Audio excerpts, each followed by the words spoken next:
It's called Puffin Peter. It's about a puffin who get lost in the storm. His best friend is Paul. And the book is actually about Peter, the puffin Peter, trying to find his lost friend Paul. He was rescued by the big whale, who takes him for a long journey around the islands. The whale doesn't know how Paul looks. She knows that Paul is noisy and funny, so she takes him to the island where are lots of parrots. But of course parrots are noisy and funny, but they are nothing like Paul. So Peter described Paul as somebody who is black and white. So whale takes him to the island where the birds are black and white. They are funny and noisy, but they are nothing like Paul. Because Paul is black and white and it's got colorful beak as well. So whale thinks, okay, I know the place, and she takes him to the island where bird is black and white with colorful beak, but of course he's not Paul. So Peter is very sad. She thinks he will never find Paul, and they drift across the ocean trying to find a different place. And after some time they spot in the sky something black and white, something noisy and funny with colorful beak, and it's actually Paul. So at the end whale really asked Peter, why didn't you tell me that Paul is puffin just like you? And it's a book about identity, about friendship, and this is my latest book, Puffin Peter, published by my publisher Walker Books. The ideas from my books come usually from something I see around. It could be somebody's artwork, it could be picture in the newspaper or magazine, or it could be something I just see. It could be butterflies sitting on the wall, and this is the result. Sometimes the idea can come from something very simple, like a black and white photography in the magazine. Once I saw a black and white picture of the elephant standing on the skateboard, and two children were actually pushing the elephant. And I thought it was a rather funny picture. So I started to paint a picture like this. A little boy pushing elephant into the house. And when I finished the picture, I wondered myself, what will happen if the boy actually pushed the elephant into the house? And the book is actually about imaginary friend, and about what will happen if you get elephant into the house. So it could be really, behind the book, it could be just a very basic inspiration from the photo in the magazine or something like that. Well, this book really started because I wanted to do a book about animals, and I was thinking, okay, what would be the best place to go to if you want to see lots of animals? And I obviously thought about zoo. So I started with pictures of the different animals, with the bat hanging, with the goose hanging out with penguins. But then I thought it perhaps needs a little bit more.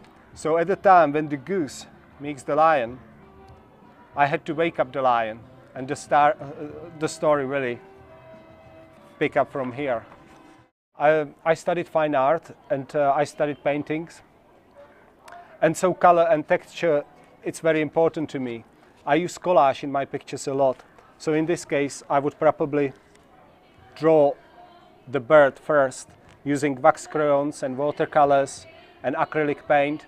I scratch with other side of the brush into the picture, and I paint the bird first, then I cut it out, leave it on the side, and then I paint the background.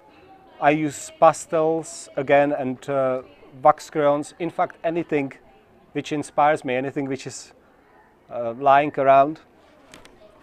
And I try to keep the pictures fresh, and simply I quite like to show the texture and the material, and hoping that perhaps children can get inspired by the artwork and perhaps try themselves to do something similar.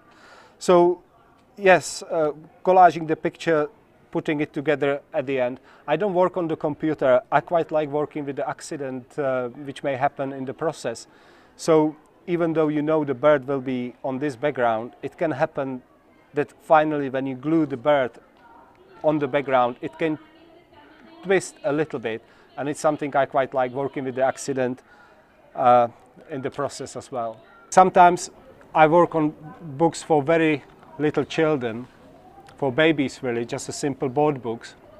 I always like to do a little bit more in my board books than just a picture.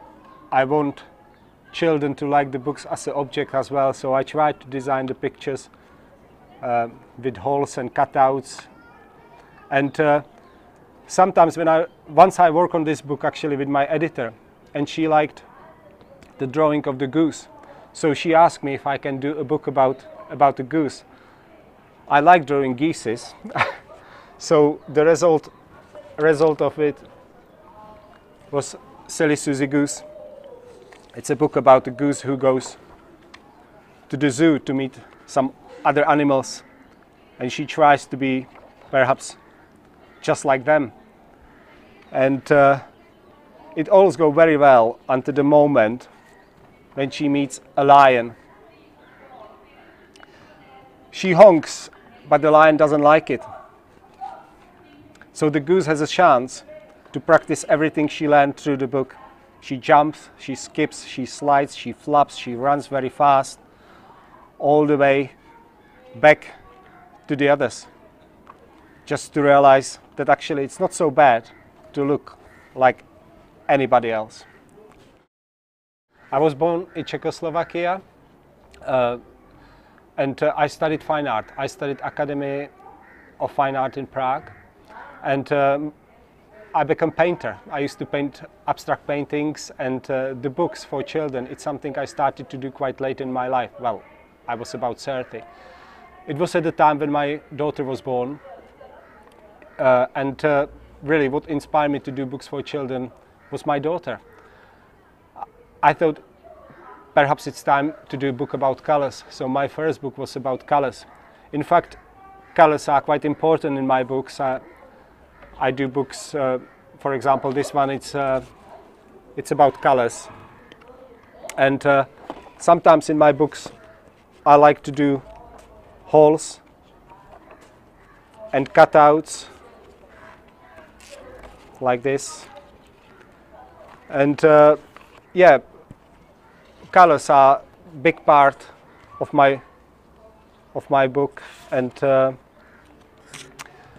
I loved working on the picture books because at least I know who my audience is, and which was very different with the abstract paintings.